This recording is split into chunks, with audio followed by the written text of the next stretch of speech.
श्री शिवाय नमस्तु भयम। दोस्तों, जैसा कि आप सभी लोग जानते हैं कि 20 मार्च 2026 यानी शुक्रवार को पड़ रही है चैत्र माह की नवरात्रि द्वितीय तिथि। और दोस्तों, यह वह तिथि है जो चैत्र में पड़ने वाली सबसे बड़ी तिथि है, क्योंकि यह शुक्रवार के दिन पड़ रही है और इसका बहुत ही बड़ा और विशेष महत्व होता है। पूज्य गुरु जी ने कहा है कि अगर कभी भी मौका लग जाए और चैत्र मास की द्वितीय तिथि शुक्रवार को पड़ जाए तो आप लोगों को एक छुटकी काला तिल वाला उपाय तो अवश्य ही करना चाहिए। इन दोनों का संयोग बहुत कम आता है और इसी के साथ में गुरुजी ने अपनी शिव पुराण कथा में बताया है कि इस दिन आपको एक छुटकी काला तिल वाला उपाय तो आपको अवश्य ही करना चाहिए, क्योंकि ऐसा दिन पूरे साल में सिर्फ एक ही बार आता है। और दोस्तों, आप सभी लोग जानते हो कि शुक्रवार द्वितीय तिथि का अगर सबसे बड़ा कोई उपाय है तो एक छुटकी काला तिल वाला उपाय है। तो दोस्तों, शुक्रवार द्वितीय तिथि के दिन आप लोगों को इस एक छुटकी काला तिल वाला उपाय को जरूर करना है। बहुत सारे लोग होंगे जिन लोगों ने इस उपाय को ना किया हो, मतलब पूरा महीना निकल गया, उन्होंने किसी भी दिन इस एक छुटकी काला तिल वाला उपाय को ना किया हो।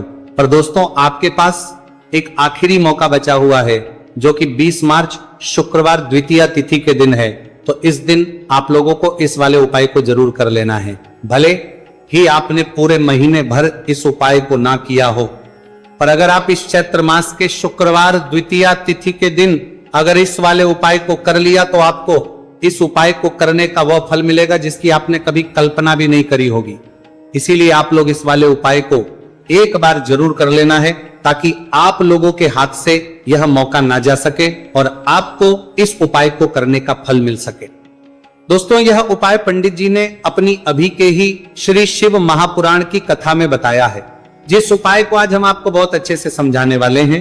वीडियो को देखने के बाद इस उपाय को समझने के लिए आपको कोई और वीडियो को देखने की जरूरत नहीं पड़ेगी। तो चलिए दोस्तों, उपाय को शुरू करते हैं।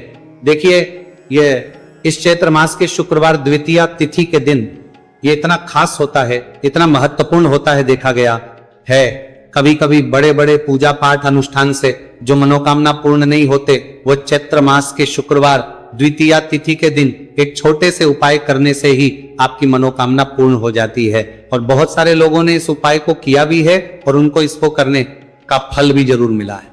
अगर आप लोग भी इस उपाय को करना चाहते हैं तो आप इस उपाय को पहले अच्छे से समझ लेना, सुन लेना, उसके बाद करना, आपको इस उपाय का फल जरूर मिलेगा। और इस उपाय को कर लेने से आपके घर में चाहे किसी भी प्रकार की दुहक और समस्या क्यों ना चल रही हो, आपको उसका कारण भी नहीं पता है कि भाई ये समस्या किस कारण से चल रही है, उसका कुछ भी कारण हो सकता है, जैसे पितृदोष हो सकता है, किसी भी तरह का मंगल दोष भी हो सकता है। तो इस दिन आप लोगों को ये वाला उपाय कर लेना है। ये एक ऐसा उपाय है जिस उपाय को अगर किसी विशेष दिन पर किया जाए तो भाई उस विशेष दिन का जो है वह तो हमें मिलता ही मिलता है, पर हमने उस दिन पर इस उपाय को किया है तो हमें उससे भी बड़ा फल मिलता है और फल बहुत जल्दी मिलता है, क्योंकि आप इस उपाय को बहुत ही बड़े और विशेष दिन पर कर रहे हैं। तो चलिए अब उपाय के बारे में बात करते हैं। उससे पहले आप लोगों को यह जानना आवश्यक है कि आखिर ये उपाय किस समय करना है, किसको करना है और कैसे करना है। तो चलिए हम आगे आपको वीडियो में एक एक करके बता देते हैं। लेकिन उससे पहले अगर आप लोग हमारे चैनल पर पहली बार आए हैं या फिर मेरी आवाज आज पहली बार सुन रहे हैं तो हमारे चैनल वीडियो को लाइक करके कमेंट बॉक्स में श्री शिवाय नमस्तुभयम ओम नमः शिवाय जरूर टाइप कर देना। तो दोस्तों, इस एक छुटकी काला तिल वाला उपाय को हमें इस शुक्रवार द्वितीय तिथि के दिन कैसे करना है, किसको करना है, किस समय करना है और कहां पर करना है, ये सारे सवालों के जवाब आपको इस वीडियो में मिल जाएंगे। और जो ये वीडियो देखेगा भाई, उसको एक छुटकी काला तिल वाला उपाय जरूर करना चाहिए, क्योंकि इस दिन एक छुटकी काला तिल का भी बहुत ही बड़ा और विशेष महत्व होता है। और जब बात आ जाए एक छुटकी काला तिल वाला उपाय की, तो ये सोने पर वाली बात हो जाती है और यह एक बहुत ही बड़ा उपाय हो जाता है इस शुक्रवार द्वितीय तिथि का। तो अब दोस्तों, इस एक छुटकी काला तिल वाला उपाय को आखिर करना किसको है, सबसे पहले हम लोग वो बात जान लेते हैं। तो देखो, घर की जो बड़ी माताएं बहनें होती हैं, उन माताओं बहनों में से कोई भी एक बड़ी माता बहन इस वाले उपाय को कर सकती है। और दोस्तों, अगर आप चाहें तो अपने घर में से सभी सदस्यों को भी इस उपाय को करवा सकते हैं। अगर किसी व्यक्ति की खुद की कोई मनोकामना है, खुद की कोई दुख और परेशानी है जो कि वो अपने लिए ही करना चाहता है, इस वाले उपाय को तो वह खुद अपने लिए भी कर सकता है। बाकी अगर कोई घर में से ऐसा है जो कि अपने पूरे घर परिवार की सुख और शांति के लिए ये वाला उपाय करना चाहता है, तो भाई वो भी कर सकता है, उसमें भी कोई दिक्कत वाली बात नहीं है। कहने का मतलब यह है कि इस उपाय को हर एक सदस्य भी कर सकता है और पूरे घर परिवार के सदस्य के लिए घर की बड़ी बहनों में से कोई एक माता बहन भी कर सकती है। माताएं बहनें अगर घर में उपस्थित ना हो या वो ये वाला उपाय ना कर पा रही हो, तो फिर घर का कोई बड़ा सदस्य भी इस एक चुटकी काला तिल वाला उपाय को कर सकता है, चाहे फिर वे पुरुष ही क्यों ना हो, उसमें कोई भी दिक्कत वाली बात नहीं है।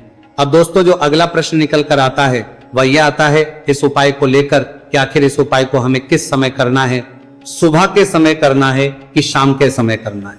तो देखो, इस वाले उपाय को आप लोग सुबह भी कर सकते हो और शाम के समय प्रदोष काल में भी कर सकते हो। अब अगर आप पूछो कि भाई सबसे उत्तम समय कौन सा रहेगा इस एक चुटकी काला तिल वाला उपाय को करने का, तो हम आपसे बस यही कहेंगे कि इस उपाय को आप सुबह के समय करेंगे तो ज्यादा बेहतर होगा। बाकी अगर प्रदोष काल शाम के समय भी करेंगे तो भी अच्छा होगा, उसमें कोई भी दिक्कत वाली बात नहीं है। तो अब दोस्तों जो अगली सबसे बड़ी और महत्वपूर्ण बात आती है वह यह आती है कि सुबह अगर हम उपाय को करेंगे तो हमें कितने बजे से लेकर कितने बजे तक के बीच में करना है, और शाम के समय प्रदोष काल में करेंगे तो हमें कितने बजे से लेकर कितने बजे के बीच में करना है। तो देखो, सुबह जितनी जल्दी हो सके आप उपाय को करने की कोशिश करना। बाकी अगर किसी कारणवश लेट भी हो जाओ, थोड़ी देर भी हो जाए, तो 10 या 11 बजे तक भी आप उपाय कर लेना, पर 12 बजे से ज्यादा देरी ना हो, ठीक है, इस बात का ध्यान रखना। उसके बाद में दोस्तों अगर के समय प्रदोष काल की बात करें, प्रदोष काल का जो समय है होता है वो शाम के 6 बजे से शुरू हो जाता है। मतलब शाम के 6 बजे से लेकर 7 बजे के बीच का जो समय होता है, यह समय प्रदोष काल का समय होता है। तो आप इस उपाय को 7 या 8 बजे के बीच में भी कर सकते हो। मतलब शाम के 6 बजे से रात 8 बजे के बीच में आप कभी भी इस वाले उपाय को कर सकते हो, उसमें कोई भी दिक्कत वाली बात नहीं है। देखिए, आज के इस पूरे वीडियो में हम आपको 3 चमत्कारिक उपाय बताने वाले हैं। ये तीनों ही उपाय बहुत खास और बहुत ही विशेष होने वाले हैं। तो चलिए दोस्तों जान लेते हैं गुरुजी द्वारा बताए गए पहले उपाय के बारे में। देखिए, यह उपाय आपको अपने परिवार के लिए करना है। यदि आप चाहते हैं कि आपका परिवार का प्रत्येक सदस्य तरक्की करें, उन्हें हर कार्य में सफलता की प्राप्ति हो, तो आपको यह उपाय करना है। तो देखिए, इस उपाय को करने के लिए आपको एक आटे का दीपक लेना है। आपको अपने ही घर पर एक एक आटे का दीपक प्रकार से तैयार कर लेना है। अब देखिए दोस्तों, इस प्रकार से आटे का दीपक तैयार करने के बाद इसी के साथ में आपको एक चुटकी हल्दी भी लेनी होगी। अब ये दोनों ही सामग्रियां लेकर के आपको पहुंच जाना है अपने ही घर में, तुलसी जी के पौधे के पास में। देखिए, कई लोग कमेंट करके पूछ रहे हैं कि क्या हम तुलसी जी के पौधे के वहां पर, हमारे घर में जो तुलसी जी का पौधा है वो सूख चुका है, तो वहां पर भी इस उपाय को कर सकते हैं। तो हाँ, बिल्कुल आप इस उपाय को, जो आपके घर में तुलसी जी का पौधा है वहीं पर आपको ये उपाय करना है। देखिए, सबसे पहले तो आपको ये जो उपाय है सूर्यास्त के बाद यानी कि रात्रि के समय में ही करना होगा। अब देखिए, सबसे पहले आपके पास जो एक छुटकी हल्दी है उसे आपको तुलसी जी के पौधे में डाल देना है। अब देखिए, आप जो एक आटे का दीपक लेकर के आए हैं, सबसे पहले तो आपको उसे तुलसी जी के पौधे के पास में रखना है, और तुलसी जी पौधे के पास में रखने के बाद इस दीपक में हमें शुद्ध घी का प्रयोग करना है, और इसी दीपक में हमें गोल रूप की बाती का प्रयोग करना है, क्योंकि यह जो दीपक है विशेषकर हम हरि विष्णु नारायण के नाम से लगा रहे हैं। अब इस दीपक को आपको प्रज्वलित कर देना है, और आपको भगवान विष्णु से, माता तुलसी से प्रार्थना करनी है कि हमारे घर में परिवार का प्रत्येक सदस्य तरक्की करे, उसे अपने हर कार्य में सफलता की प्राप्ति हो, पूरा परिवार खुश रहे। हे भगवान नारायण, आप हमारे परिवार की रक्षा करना। अब देखिए, दीपक को प्रज्वलित करने के बाद आपको तुलसी जी के पौधे के नीचे यदि तुलसी जी का पत्ता गिरा हुआ पड़ा है तो उसे आपको उठा लेना है। आपको ध्यान रखना है, तुलसी जी के पौधे से पत्ता तोड़ना नहीं है, नीचे गिरा हुआ है तो उसे आपको उठा लेना है।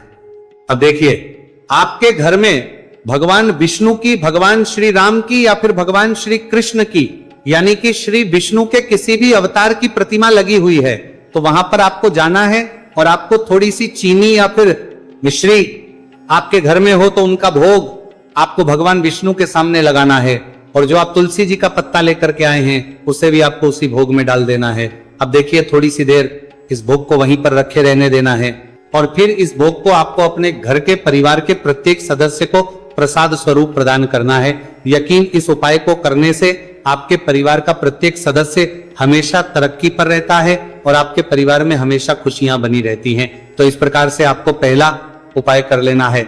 अब हम जानते हैं दूसरे उपाय के बारे में।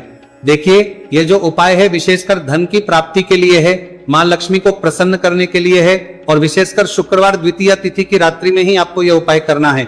देखिए सामने आपको एक दीपक दिखाया जा रहा है, तो आपको एक दीपक लेना है। दीपक आप मिट्टी का भी ले सकते हैं, आटे का भी ले सकते हैं। अब देखिए इस दीपक में आपको शुद्ध घी का प्रयोग करना होगा और इस दीपक दत्त में आपको विशेषकर मोली वाला जो धागा आता है, लाल रंग का कलावा का धागा जिसे हम कहते हैं, उसकी बाती आपको इस दीपक के अंदर प्रयोग करनी है। यानी कि लंबी बाती का आपको इस दीपक के अंदर प्रयोग करना है। अब देखिए ये जो दीपक है आज रात्रि में लगभग 8 बजे के लगभग आपको ये जो दीपक है तुलसी जी के पौधे के पास में प्रज्वलित कर देना है। दीपक की जो बाती है उसका मुख आपको उत्तर दिशा में रखना है, इस बात का ध्यान रखना है। और आपको ओम महालक्ष्मी नमः इस मंत्र का लगातार जाप करते रहना है। देखिए इस मंत्र का आपको 11 बार या फिर 108 बार जाप करने के बाद तुलसी जी के पौधे के नीचे से थोड़ी सी मिट्टी उठानी है। देखिए आपको पता है कि अभी चैत्र के पवित्र दिन चल रहे हैं और चैत्र मास के दिनों में यदि आप शुक्रवार द्वितीया तिथि के दिन तुलसी जी की मिट्टी रात्रि के समय में लेते हैं तो इससे आपके जीवन के जो सारे संकट है वह समाप्त होते हैं। अब देखिए आपको एक गिलास लेना है, उसमें आपको जल भरना है और जो आपने तुलसी जी की मिट्टी ली है सबसे पहले तो उसे आपको उससे गिलास के अंदर डाल है और इसी के साथ में आपको एक चुटकी हल्दी भी उस पात्र के अंदर डालनी है। अब देखिए इस जल का छिड़काव आपको अपने पूरे ही घर में करना है। देखिए जल का छिड़काव आपको अपने घर के प्रत्येक कोने में करना है, मुख्य द्वार पर करना है, प्रत्येक कमरे में करना है। केवल अशुद्ध स्थानों को आपको छोड़ना है, बाकी आपको प्रत्येक कोने में प्रत्येक कमरे में जहां आप धन रखते हैं, चाहे रसोई घर हो, वहां पर आपको इस जल का छिड़काव करना है। और जल का छिड़काव करते समय आपके मन में यही भाव रहना चाहिए कि माता लक्ष्मी की कृपा से हमारे जीवन में हमेशा धन धान्य के भंडार भरे रहे और जीवन में जो भी संकट है, कष्ट है, वो सभी दूर हो। इस प्रकार से कामना करते हुए सुंदर भाव के साथ आपको यह उपाय करना है। देखिए इस उपाय को करने से घर का जो दुर्भाग्य है वो दूर होता है। तो इसीलिए आपको शुक्रवार द्वितीया तिथि की दिव्य रात्रि में यह उपाय करना है। अब दोस्तों हम बात कर लेते हैं तीसरे विशेष और अंतिम उपाय के बारे में। देखिए इस उपाय के माध्यम से भगवान विष्णु और माता लक्ष्मी दोनों ही प्रसन्न होने वाले हैं। तो देखिए इस उपाय को करने के लिए सबसे पहले तो आपको दीपक लेने हैं। दीपक आपको 2 लेने होंगे। आप चाहे तो दोनों ही दीपक मिट्टी के भी ले सकते हैं, दोनों ही दीपक शुद्ध आटा मौकर उनके भी तैयार कर सकते हैं। अब देखिए दोनों ही दीपक के अंदर आपको शुद्ध घी का प्रयोग करना होगा। अब देखिए 2 दीपक हैं, उनमें से आपको एक दीपक के अंदर गोल बाती का प्रयोग करना है और एक दीपक में आपको लंबी बाती का प्रयोग करना है। देखिए लंबी बाती वाले दीपक के अंदर आपको लाल बाती का प्रयोग करना है, जो मोली वाला धागा आता है कलावा का, उसी की बाती का आपको प्रयोग करना है। अब देखिए इसी के साथ में आपको एक चुटकी हल्दी लेनी है और एक चुटकी आपको काले तिल लेने हैं। अब देखिए दोस्तों ये उपाय भी आपको विशेषकर रात्रि के समय में ही करना होगा। तो देखिए सबसे पहले तो आपको ये जो सभी सामग्रियां हैं तुलसी जी के पौधे के पास में लेकर के पहुंचना है। देखिए आपके पास जो गोल बाती का दीपक है इसे आपको तुलसी जी के पौधे के पास में प्रज्वलित करना है। ओम नमो भगवते वासुदेवाय नमः इस मंत्र का जाप करते हुए अब देखिए आपके पास जो काले तिल है उन्हें आपको अपने सीधे हाथ में रखना है और आपके जीवन में जो भी समस्या है, परेशानियां हैं, जीवन में जो भी संकट है, बाधाएं, उन सभी को दूर करने की आपको प्रार्थना करनी है। और ये जो काले तिल है आपको उससे जलते हुए दीपक के अंदर डाल देने हैं। तो देखिए इस प्रकार से हमने ये जो गोल बाती का दीपक है भगवान विष्णु के निमित्त प्रज्वलित किया है।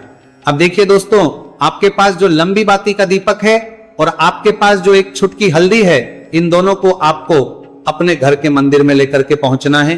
देखिए आपके घर के मंदिर में जो माता लक्ष्मी की तस्वीर है या फिर माता लक्ष्मी के किसी भी स्वरूप की तस्वीर है, प्रतिमाएं हैं, तो सबसे पहले तो के सामने आपको यह दीपक रखना है। दीपक के नीचे आपको चावल या फिर अनाज के कुछ दाने अवश्य ही रखना है। देखिए, सबसे पहले तो आपको ये जो दीपक है इसे माता लक्ष्मी जी के सामने प्रज्वलित कर देना है। अब देखिए, आपके पास जो 1 चुटकी हल्दी है इसे आपको जलते हुए दीपक के अंदर डाल देना है और आपको ओम महालक्ष्मी नमः या फिर ओम नमो भगवते वासुदेवाय इस मंत्र का जाप करना है। माता लक्ष्मी से आपको प्रार्थना करनी है कि जीवन से जो भी दुर्भाग्य है, दरिद्रता है, उन्हें आप समाप्त करें और हमारे घर में हमेशा सुख, शांति और समृद्धि बनी रहे। इस प्रकार से आपको कामना करनी है। तो देखिए दोस्तों, इस प्रकार से आज के इस वीडियो में हमने आपको शुक्रवार द्वितीया तिथि की रात्रि में किए जाने वाले 3 महा उपाय बताने का प्रयास किया है। जो भी आपके लिए उचित है, सरल है, उसे आप कर सकते हैं। तो दोस्तों, ये थे पूज्य गुरु जी द्वारा बताए गए कुछ बहुत ही खास उप। अगर आपको जानकारी अच्छी लगी हो तो वीडियो लाइक करिएगा। मिलते हैं फिर एक नए वीडियो के साथ। श्री शिवाय नमस्तु भयम। पूरे साल भर इस उपाय को ना किया हो, पर अगर आपने इस मार्गशीर्ष महीने में, तो आपको इस उपाय को करने का वो फल मिलेगा जिसकी आपने कभी कल्पना भी नहीं करी होगी। इसीलिए इस हल्दी दीपक वाले उपाय को एक बार जरूर कर लेना, ताकि आप लोगों के हाथ से यह मौका ना जा सके और आपको इस उपाय को करने का फल मिल सके। दोस्तों, ये उपाय पंडित जी ने अपनी अभी की ही शिव महापुराण की कथा में बताया है, जो इस उपाय को आज हम आपको बहुत अच्छे से समझाने वाले हैं। इस वीडियो को देखने के बाद इस उपाय को समझने के लिए आपको कोई और वीडियो को देखने की जरूरत नहीं पड़ेगी। तो दोस्तों, इस उपाय को आपको कैसे करना है, कब करना है, कहां पर करना है और उपाय को करते समय आपको किन किन गलतियों को नहीं करना है और आपको किन किन बातों का ध्यान रखना है, यह सारी जानकारी हम आपको इस वीडियो में देंगे। तो चलिए भक्तों, उपायों को शुरू करते। अगर आप भी चाहते हैं कि महादेव जी का आशीर्वाद आप पर सदैव बना रहे, तो वीडियो को लाइक करें, चैनल को सब्सक्राइब करें और कमेंट बॉक्स में हर हर महादेव जरूर लिखें। तो दोस्तों, यह थे पूज्य गुरु जी द्वारा बताए गए कुछ बहुत ही खास उपाय। अगर आपको जानकारी अच्छी लगी हो तो वीडियो लाइक करिएगा। मिलते हैं फिर एक नए वीडियो के साथ। श्री शिवाय।